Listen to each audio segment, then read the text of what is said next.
हे परमात्मा, हे कृष्ण, हे जगत के पालनहार, आज फिर से हम आपकी शरण में आए हैं। इस अंधकार भरी दुनिया में, इस भ्रम और पीड़ा के समुद्र में आपका नाम ही एकमात्र नाव है, आपके वचन ही एकमात्र प्रकाश हैं। आज जब हम गीता के इस अध्याय की ओर बढ़ रहे हैं तो यह केवल ज्ञान की यात्रा नहीं बल्कि मुक्ति की यात्रा है। यह केवल शब्दों का संग्रह नहीं बल्कि जीवन की परम सच्चाई का दर्शन है। आज की इस रात में जब आप यह सुन रहे हैं, अपनी सांसों को महसूस कीजिए, अपने भीतर की उस खामोशी को सुनिए जो हमेशा से वहाँ मौजूद है, लेकिन हम उसे भूल गए हैं, क्योंकि आज हम बात करने जा रहे हैं मोक्ष की, संन्यास की और उस परम सत्य की जो हर किसी के भीतर छिपा है। आप जानते हैं, जब कुरुक्षेत्र के युद्ध में अर्जुन खड़े थे तो उनके मन में यही प्रश्न उठ रहे थे जो आज हमारे मन में उठते हैं। क्या सही है, क्या गलत है, मुझे क्या करना चाहिए और क्या नहीं करना चाहिए? क्या मैं सब कुछ छोड़कर भाग जाऊं? क्या संसार त्यागना ही मोक्ष है? क्या कर्म से मुक्ति संभव है? श्री कृष्ण ने पिछले अध्याय तक अर्जुन को समझाया, कर्म योग सिखाया, भक्ति योग सिखाया, ज्ञान योग सिखाया, लेकिन यह अध्याय तो जैसे सारे महासागर का सार है। यह तो पूरी यात्रा का अंतिम पड़ाव है, जहाँ सब कुछ स्पष्ट हो जाता है, जहाँ भ्रम टूट जाता है और सत्य प्रकट हो जाता है। इस अध्याय का नाम है मोक्ष संन्यास योग। लेकिन संन्यास का अर्थ क्या है? क्या घर छोड़ देना है? क्या नौकरी छोड़ देना है? क्या रिश्तों से भागना है? नहीं, संन्यास का अर्थ है फल की आसक्ति का त्याग। संन्यास का अर्थ है अहंकार का विसर्जन। संन्यास का अर्थ है यह समझ लेना कि मैं करता नहीं हूँ, मैं तो बस एक माध्यम हूँ। आज की दुनिया में हम सब दौड़ रहे हैं, सुबह से शाम तक, शाम से रात तक, रात से सुबह, पैसा कमाने की दौड़, नाम पाने की दौड़, सफलता पाने की दौड़, और इस दौड़ में हम खुद को ही खो बैठे हैं। हमें पता ही नहीं चलता कि हम कब थक गए हैं, कब हमारी आत्मा रोने लगी, कब हमारा दिल खोखला हो गया। हम बाहर से मुस्कुराते हैं लेकिन भीतर से गहरी पीड़ा है, एक खालीपन है, एक अधूरापन है। और तब हम सोचते हैं कि शायद सब कुछ छोड़कर भाग जाएं, शायद पहाड़ों पर चले, शायद सन्यासी बन जाएं। लेकिन क्या यही सही है? भागना ही क्या समाधान है? जरा सोचिए, इस सत्य को महसूस कीजिए। श्री कृष्ण कहते हैं, अर्जुन, संन्यास का अर्थ कर्म छोड़ना नहीं, संन्यास का अर्थ है कर्म के फल की आसक्ति छोड़ना। तुम युद्ध करो लेकिन जीतने या हारने की चिंता मत करो। तुम अपना धर्म निभाओ लेकिन परिणाम की आशा मत रखो। तुम कर्म करो लेकिन अहंकार मत रखो कि मैं कर रहा हूँ। यह कितना गहरा सत्य है, कितना सरल लेकिन कितना कठिन भी। हम सब कुछ करते हैं परिणाम के लिए, हम पढ़ते हैं डिग्री के लिए, हम काम करते हैं तनख्वाह के लिए, हम रिश्ते निभाते हैं बदलने की उम्मीद में, और जब परिणाम नहीं मिलता तो हम टूट जाते हैं, हम निराश हो जाते हैं। हम सोचते हैं मेरे साथ ऐसा ही क्यों होता है? लेकिन गीता कहती है तुम्हारे कर्म पर तुम्हारा अधिकार है, लेकिन फल पर नहीं। फल तो प्रकृति देती है, परमात्मा देगा, समय देगा। तुम बस अपना काम करो पूरी ईमानदारी से, पूरी निष्ठा से, और फिर छोड़ दो। यह आसान नहीं है, मैं जानता हूँ, लेकिन यही तो जीवन की सबसे बड़ी कला है, यही तो योग है, यही तो मुक्ति का पहला कदम है। सोचिए, अगर आप अपने काम की पूरी लगन से कर रहे हैं, बिना यह सोचे कि कोई क्या कहेगा, बिना यह सोचे कि इससे क्या मिलेगा, बिना यह सोचे कि कोई तारीफ करेगा या नहीं, तो आपके भीतर कितनी शांति होगी, कितनी स्वतंत्रता होगी, कितना हल्कापन होगा। यही तो संन्यास है, यही तो त्याग है, बल्कि भीतरी बंधनों को छोड़ना, अपेक्षाओं को छोड़ना, अहंकार को छोड़ना। गीता हमें एक गहरा रहस्य सिखाती है।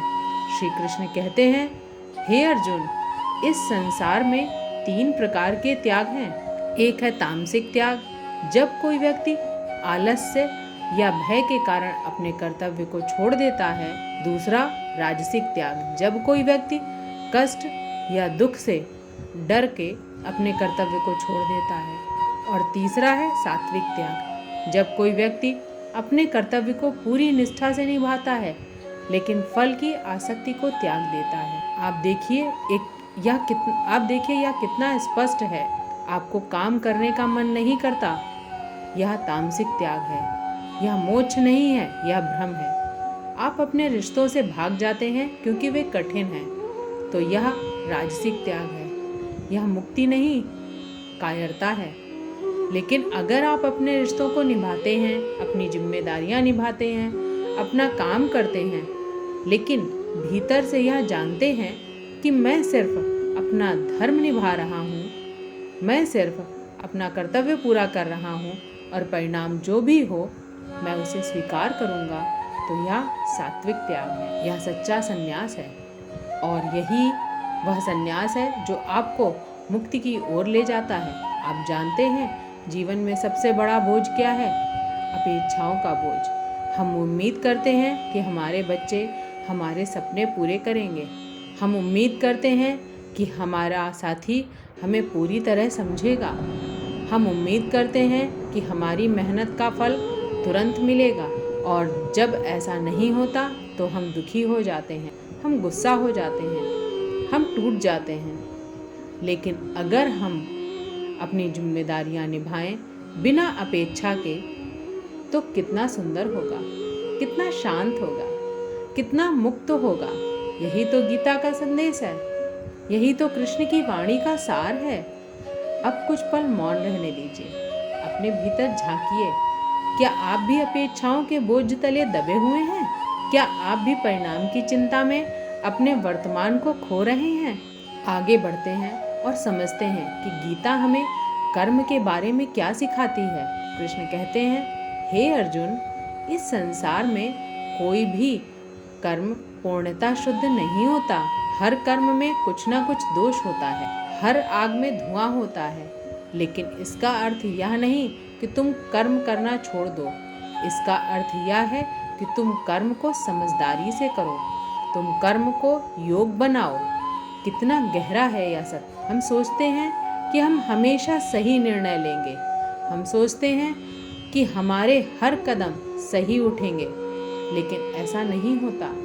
जीवन अपूर्ण है, हम मनुष्य हैं, देवता नहीं। हमसे गलतियां होती हैं, हमसे चूक भी होती है, लेकिन इसका मतलब यह नहीं कि हम कर्म करना ही बंद कर दें। इसका मतलब यह है कि हम अपनी गलतियों से सीखें, हम अपनी अपूर्णता को स्वीकार करें और फिर भी हम अपना कर्तव्य करते रहें। किसान खेती करता है, बीज बोता है। कुछ बीज पक्षी खा जाते हैं, कुछ बीज सूख जाते हैं, कुछ बीज अंकुरित नहीं होते, लेकिन फिर भी वह बोता है क्योंकि वह जानता है कि कुछ बीज जरूर फसल बनेंगे। यही जीवन का नियम। हम कर्म करेंगे और कुछ कर्म सफल होंगे, कुछ असफल होंगे, लेकिन हम कर्म करते रहेंगे। कर्म ही जीवन है, कर्म ही धर्म है, कर्म ही हमारी नियति है। लेकिन कर्म करते समय हमें यह ध्यान रखना है कि हम अहंकार में ना फंसें। हम यह समझें कि हम तो बस एक माध्यम हैं। असली कर्ता तो परमात्मा है, असली शक्ति तो प्रकृति है। जब यह समझ आ जाता है तो कर्म करना आसान हो जाता है। तब कर्म बोझ नहीं रहता बल्कि आनंद बन जाता है। तब काम करना पूजा बन जाता है, तब जीवन जीना साधना बन जाता है। अब इस सत्य को और गहराई से समझिए। गीता में श्री कृष्ण बताते हैं कि हर कर्म में 5 कारण होते हैं। पहला है अधिष्ठान, यानी शरीर को कर्म का आधार है, शरीर तो कर्म का आधार है। दूसरा है कर्ता, यानी व्यक्ति जो कर्म करता है। तीसरा है करण, यानी साधन जिसने कर्म किया जाता है। चौथा है चेष्टा, यानी प्रयास जो कर्म के लिए किया जाता है। और 5वां है दैव यानी भाग्य जो कर्म के फल को निर्धारित करता है। इन पांचों में से 4 चीज़ें हमारे हाथ में हैं, हमारा शरीर, हमारे साधन, हमारा प्रयास और हमारी इच्छा। लेकिन 5वीं चीज़ दैव हमारे हाथ में नहीं है, वह परमात्मा के हाथ में है, वह समय के हाथ में है, वह प्रकृति के हाथ में है। तो हम क्या करें कि हम अपने 4 कारणों को पूरी ईमानदारी से निभाएं। हम अपने शरीर को देखभाल करें, हम अपने शरीर की देखभाल करें, हम अपने साधनों का सही उपयोग करें, हम पूरा प्रयास करें कि सही इच्छा रखें और फिर 5वें कारण को परमात्मा पर छोड़। यही तो समर्पण है, यही तो भक्ति है, यही तो विश्वास है। आप सोचिए, अगर एक विद्यार्थी पूरी मेहनत से पढ़ाई करता है लेकिन परीक्षा का परिणाम परमात्मा पर छोड़ देता है तो उसके मन में कितनी शांति होगी। अगर एक डॉक्टर पूरी लगन से इलाज करता है लेकिन मरीज के ठीक होने की जिम्मेदारी परमात्मा पर छोड़ देता है तो उसके मन में कितनी निर्भयता होगी। अगर एक माता पिता अपने बच्चे की परवरिश पूरे प्रेम से करते हैं लेकिन उनके भविष्य को परमात्मा पर छोड़ देते हैं, उनके मन में कितना विश्वास है। यही तो जीवन जीने की कला है, यही तो गीता का योग है। अब जरा रुकिए, अपनी सांस पर ध्यान दीजिए। अंदर आती हवा, बाहर जाती, यह भी तो एक कर्म है और यह भी हमारे पूरे नियंत्रण में नहीं है, लेकिन फिर भी यह निरंतर चलता रहता है। यही तो जीवन का चमत्कार है। अब हम बात करते हैं मन की वृद्धि की, डोर, अहंकार की डोर की।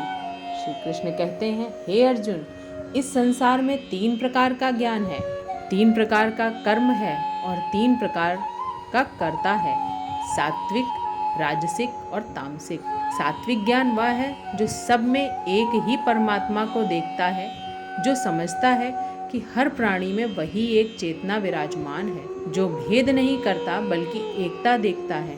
राजसिक ज्ञान वह है जो हर चीज को अलग अलग देखता है, जो सोचता है कि वह मेरा है, यह तेरा है, जो भेदभाव करता है, जो विभाजन करता है। और तामसिक ज्ञान वह है जो केवल अपने शरीर, अपने स्वार्थ को देखता है, जो अंधा है, जो भ्रमित है, जो अज्ञानता में डूबा हुआ है। आप देखिए, आज की दुनिया में हम किसी तरह का ज्ञान रखते हैं। किस तरह का ज्ञान रखते हैं? हम तो भेदभाव करते हैं हर जगह, या हिंदू, या मुस्लिम, या सिख, या ईसाई, यह अमीर, यह गरीब, यह ऊंची जाति, यह नीची जाति, यह सुंदर, यह कुरूप।